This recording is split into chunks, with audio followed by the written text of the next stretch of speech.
जी। श्री सूत जी कहते हैं, पश्चिम समुद्र के तट पर द्वारका नाम से प्रसिद्ध एक नगरी है। वहाँ योग शास्त्र के ज्ञाता एक ब्राह्मण देवता सदा निवास करते थे। उनका नाम था शिव शर्मा। वे वेद शास्त्रों के अच्छे विद्वान थे। उनके 5 पुत्र हुए जिन्हें शास्त्रों का पूर्ण ज्ञान था। उनके नाम इस प्रकार हैं: यज्ञ शर्मा, वेद शर्मा, धर्म शर्मा, विष्णु शर्मा और सोम शर्मा। ये सभी पिता के भक्त थे, पिता का बहुत आदर करते थे। द्विज श्रेष्ठ शिव शर्मा ने उनकी भक्ति देखकर एक दिन सोचा कि पितृभक्त पुरुषों के हृदय में जो भाव होना चाहिए वो मेरे इन पुत्रों के हृदय में है या नहीं, इस बात को बुद्धिपूर्वक परीक्षा करके जानने का प्रयास करूं। शिव शर्मा ब्रह्मवेत्ताओं में श्रेष्ठ थे। उन्हें उपाय का ज्ञान था। उन्होंने माया द्वारा अपने पुत्रों के सामने एक घटना उपस्थित की। पुत्रों ने देखा कि उनकी माता महान ज्वर रोग से पीड़ित होकर मृत्यु को प्राप्त हो गई। तब वे अपने पिता के पास जाकर कहने लगे, तात, हमारी माता अपने शरीर का परित्याग करके चली गई। अब उनके विषय में आप हमें क्या आज्ञा देते हैं? द्विज श्रेष्ठ शिव शर्मा ने अपने भक्ति परायण ज्येष्ठ पुत्र यज्ञ शर्मा से कहा, बेटा, इस तीखे हथियार से अपनी माता के सारे अंगों को टुकड़े टुकड़े करके इधर उधर फेंक दे। पुत्र ने पिता की आज्ञा के अनुसार ही कार्य किया। पिता ने भी ये बात सुनी। इससे उन्हें उस पुत्र की भक्ति के विषय में पूर्ण निश्चय हो गया। अब उन्होंने दूसरे पुत्र की पितृभक्ति जानने का विचार किया। फिर वेद शर्मा के पास जाकर कहने लगे, बेटा, मैं पत्नी के बिना नहीं रह सकता। तुम मेरी आज्ञा मानकर जाओ और समस्त सौभाग्य संपत्ति से युक्त जो स्त्री मैंने देखी है उसे मेरे लिए यहाँ बुला कर लाओ। पिता के ऐसा कहने पर वेद शर्मा बोले, मैं आपका प्रिय कार्य अवश्य करूंगा पिताजी। और ऐसा कहकर वे अपने पिता को प्रणाम करके चले गए और उस स्त्री के पास पहुंचकर कहने लगे, देवी, मेरे पिता तुम्हारे लिए प्रार्थना करते हैं। यद्यपि वे वृद्ध हैं, फिर भी तुम मेरे अनुरोध से उन पर कृपा करके उनके अनुकूल हो जाओ।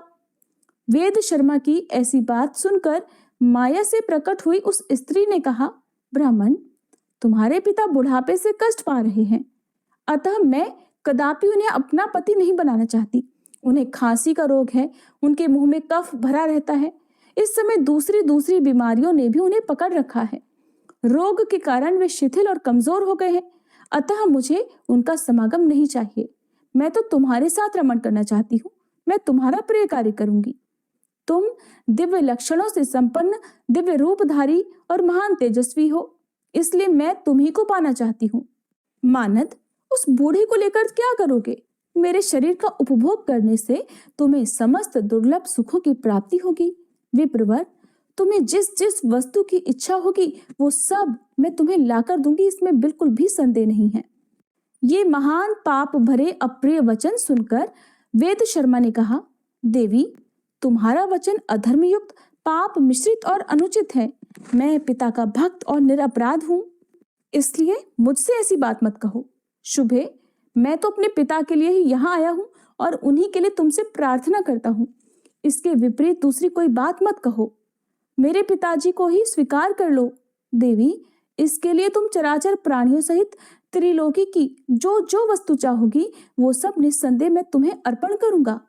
और अधिक क्या कहूँ, देवताओं का राज्य आदि भी अगर तुम्हें चाहिए हो तो मैं तुम्हें लाकर दे सकता हूँ। वह स्त्री बोली, यदि तुम अपने पिता के लिए इस प्रकार दान देने में समर्थ हो तो मुझे इंद्र सहित संपूर्ण देवताओं का अभिदर्शन कराओ। वेद शर्मा बोले, देवी, मेरा बल, मेरी तपस्या का प्रभाव देखो। मेरे आह्वान करने पर ये इंद्र आदि श्रेष्ठ देवता यहाँ आ पहुंचे। तब वहां पर उपस्थित हुए देवताओं ने वेद शर्मा से कहा, द्विज श्रेष्ठ, इस समय हम तुम्हारा कौन सा कार्य करें? वेद शर्मा बोले, देवगण, यदि आप लोग मुझ पर प्रसन्न हैं तो मुझे अपने पिता के चरणों में पूर्ण भक्ति प्रदान करें। एवं अस्तु कहकर संपूर्ण देवता जैसे आए थे वैसे ही लौट गए। तब उस स्त्री ने प्रसन्नता से कहा कि तुम्हारी तपस्या का बल मैंने देख लिया। देवताओं से मुझे कोई काम नहीं है। अगर तुम मुझे मुहमागी वस्तु देना चाहते हो और अपने पिता के लिए मुझे ले जाना चाहते हो तो अपना सिर अपने ही हाथों काटकर मुझे अर्पण कर दो। वेद शर्मा ने सुना तो कहने लगे, देवी, आज मैं धन्य हो गया। शुभे, मैं पिता के लिए अपना मस्तक भी दे दूंगा। ले लो, ले लो। ऐसा कहकर द्विज श्रेष्ठ वेद शर्मा ने तीखी धार वाली तेज तलवार उठाई और हंसते हंसते अपना मस्तक काटकर उस स्त्री को दे डाला। खून में सने हुए उस मस्तक को लेकर वह शिव शर्मा के पास गई। स्त्री ने जाकर कहा कि विप्रवर, तुम्हारे पुत्र वेद शर्मा ने मुझे तुम्हारी सेवा के लिए यहाँ भेजा है और ये मेरे हाथ में उनका मस्तक है, इसे ग्रहण करो। इसको उन्होंने अपने हाथ से काट कर दिया है। उस मस्तक को देखकर वेद शर्मा के चारों भाई कांप उठे। उन पुण्यात्मा बंधुओं में इस प्रकार बात होने लगी, अहो, धर्म ही जिसका सब कुछ था, वो हमारी माता सत्य समाधि के द्वारा मृत्यु को प्राप्त हो गई। हम लोगों में ये वेद शर्मा ही परम सौभाग्यशाली थे जिन्होंने पिता के लिए अपने प्राण दे दिए। ये धन्य तो थे ही और अधिक धन्य हो गए। शिव शर्मा ने उस स्त्री की बात सुनकर जान लिया कि वेद शर्मा पूर्ण भक्त था। इसके बाद उन्होंने अपने तीसरे पुत्र धर्म शर्मा से कहा, बेटा, ये अपने भाई का मस्तक लो और जिस प्रकार ये जी सके ऐसा कोई उपाय करो। सूत जी कहते हैं, धर्म शर्मा भाई के मस्तक को लेकर तुरंत ही वहां से चल दिए। फिर उन्होंने पिता की भक्ति, तपस्या, सत्य और सरलता के बल से धर्म को आकर्षित किया। उनकी तपस्या से खींचकर धर्मराज धर्म शर्मा के पास आए और इस प्रकार बोले, धर्म शर्मन, तुम्हारे आह्वान करने से मैं यहाँ उपस्थित हुआ हूँ। मुझे अपना काम बताओ, मैं निसंदेह उसे अवश्य पूरा करूंगा। धर्म शर्मा ने कहा, धर्मराज, यदि मैंने गुरु की सेवा की हो, यदि मुझ में पिता के प्रति निष्ठा और अविचल तपस्या हो, तो इस सत्य के प्रभाव से मेरे भाई वेद शर्मा जी उठे। धर्म बोले, महामते, मैं तुम्हारी तपस्या और पितृभक्ति से संतुष्ट हूँ। तुम्हारे भाई जी जाएंगे, तुम्हारा कल्याण हो। धर्म वेत्ताओं के लिए जो दुर्लभ है, ऐसा कोई उत्तम वरदान तुम मुझसे मांग लो।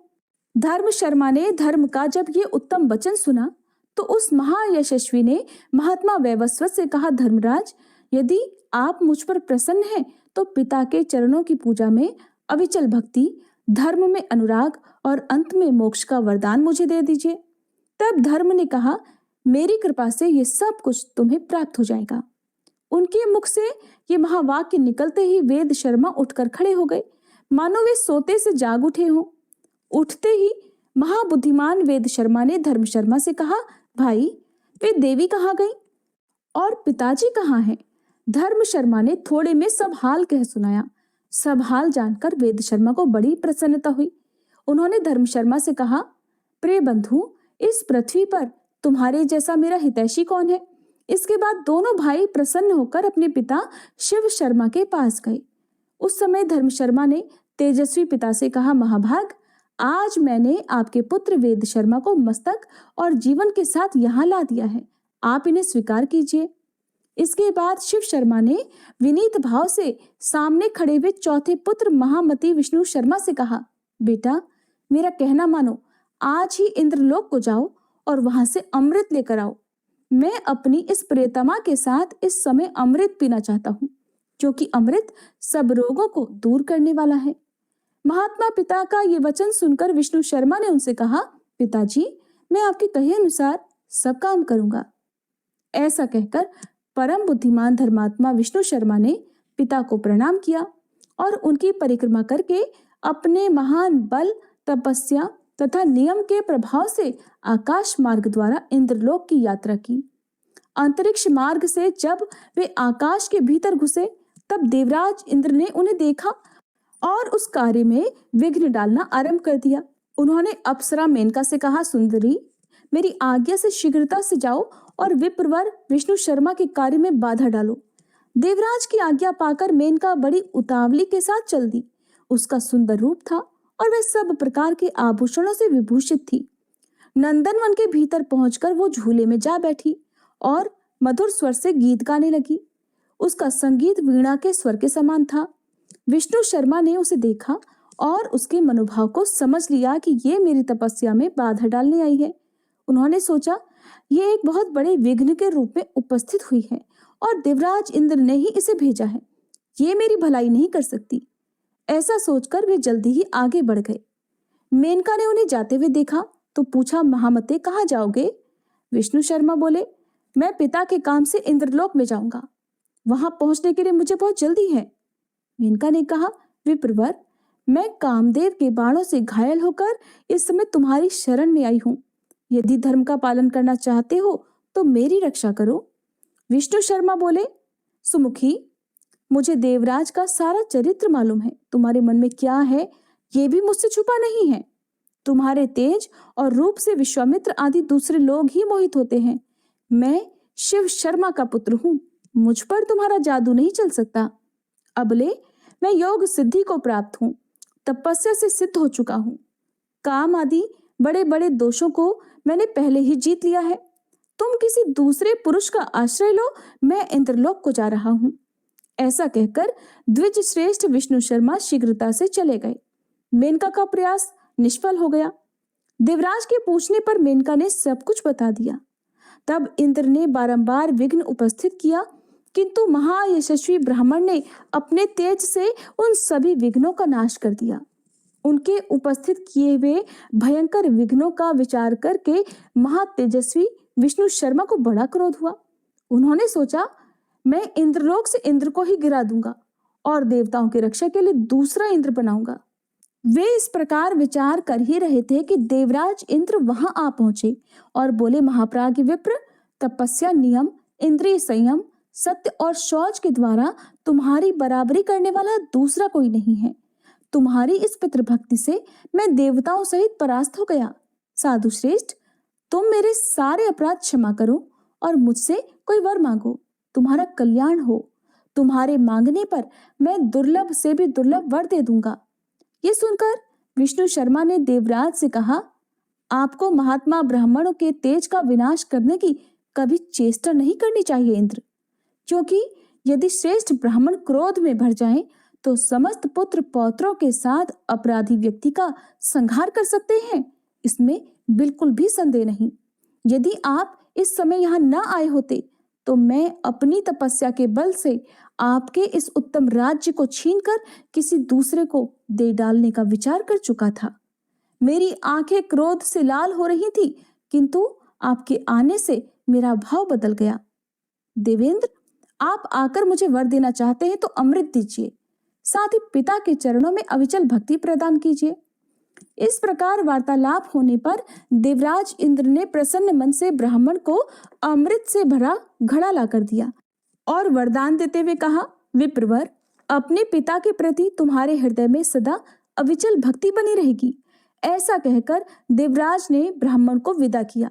इसके बाद विष्णु शर्मा अपने पिता के पास जाकर बोले, तात, मैं इंद्र के यहाँ से अमृत ले आया हूँ। इसका सेवन करके आप सदा के लिए निरोग हो जाइए। शिव शर्मा पुत्र की ये बात सुनकर बहुत संतुष्ट हुए और सब पुत्रों को बुलाकर कहने लगे, तुम सब लोग पितृभक्ति से युक्त हो और मेरी आज्ञा के पालक हो, इसलिए प्रसन्नता पूर्वक मुझसे कोई वर मांगो। इस भूतल पर जो दुर्लभ वस्तु होगी वो भी तुम्हें मिल जाएगी। पिता की ये बात सुनकर वे सभी पुत्र एक दूसरे की ओर देखते हुए उनसे बोले, सुव्रत, आपकी कृपा से हमारी माता जो यमलोक को चली गई है जी जाएं। शिव शर्मा ने कहा, पुत्रों, तुम्हारी मरी हुई पुत्रवत्सला माता अभी जीवित होकर प्रसन्नता में भरी हुई यहाँ आएगी, इसमें बिल्कुल भी संदेह नहीं। ऋषि शिव शर्मा के मुख से ये शुभ वाक्य निकलते ही उन पुत्रों की माता प्रसन्नता से भरी हुई वहीं आ पहुंची और बोली, मेरे सौभाग्यशाली पुत्रों, इसलिए संसार में पुण्यात्मा स्त्रियां पुण्य साधक पुत्र की इच्छा करती हैं, जिसका कुल के अनुरूप आचरण हो, जो अपने कुल का आधार तथा माता पिता को तारने वाला हो। ऐसे उत्तम पुत्र को कोई भी स्त्री पुण्य के बिना कैसे पा सकती है। न जाने मैंने कैसे कैसे पुण्य किए थे, जिनके फल स्वरूप ये धर्म प्राण, धर्मात्मा, धर्मवत्सल तथा अत्यंत पुण्य भागी महात्मा मुझे पति रूप में प्राप्त हुए। मेरे सभी पुत्र पितृ भक्ति में रत हैं। इससे बढ़कर प्रसन्नता की बात मेरे लिए क्या होगी। अहो, संसार में पुण्य के बल से ही उत्तम पुत्र की प्राप्ति होती है। मुझे 5 पुत्र प्राप्त हुए हैं, जिनका हृदय विशाल है और जिनमें एक से एक बढ़कर हैं। मेरे सभी पुत्र यज्ञ करने वाले, पुण्यात्मा, तपस्वी, तेजस्वी और पराक्रमी हैं। इस प्रकार माता के कहने पर पुत्रों को बड़ी प्रसन्नता हुई और वे अपनी माता को प्रणाम करके बोले, माँ, अच्छे अच्छे माता पिता की प्राप्ति भी तो बड़े पुण्य से होती है। तुम सदा पुण्य कर्म करती रहती हो। हमारे बड़े भाग्य थे जो तुम हमें माता के रूप में प्राप्त हुई, जिनके गर्भ में आकर हम लोग उत्तम पुण्यों से वृद्धि को प्राप्त हुए हैं। हमारी यही इच्छा है कि प्रत्येक जन्म में तुम ही हमारी माता और यही हमारे पिता हो। पिता बोले, पुत्रों, तुम लोग मुझसे कोई परम उत्तम और पुण्यदायक वरदान मांगो। मेरे संतुष्ट होने पर तुम लोग अक्षय लोकों का उपभोग कर सकते हो।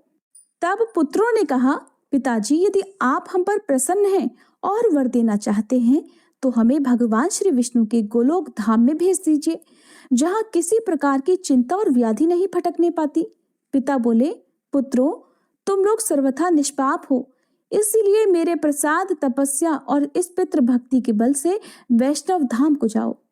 महर्षि शिव शर्मा के ये उत्तम वचन कहते ही भगवान श्री विष्णु अपने हाथों में शंख, चक्र, गदा और पद्म धारण किए गरुड़ पर सवार हो वहां आ पहुंचे और पुत्रों सहित शिव शर्मा से बारंबार कहने लगे, विप्रवर, पुत्रों सहित तुमने भक्ति के बल से मुझे अपने वश में कर लिया है।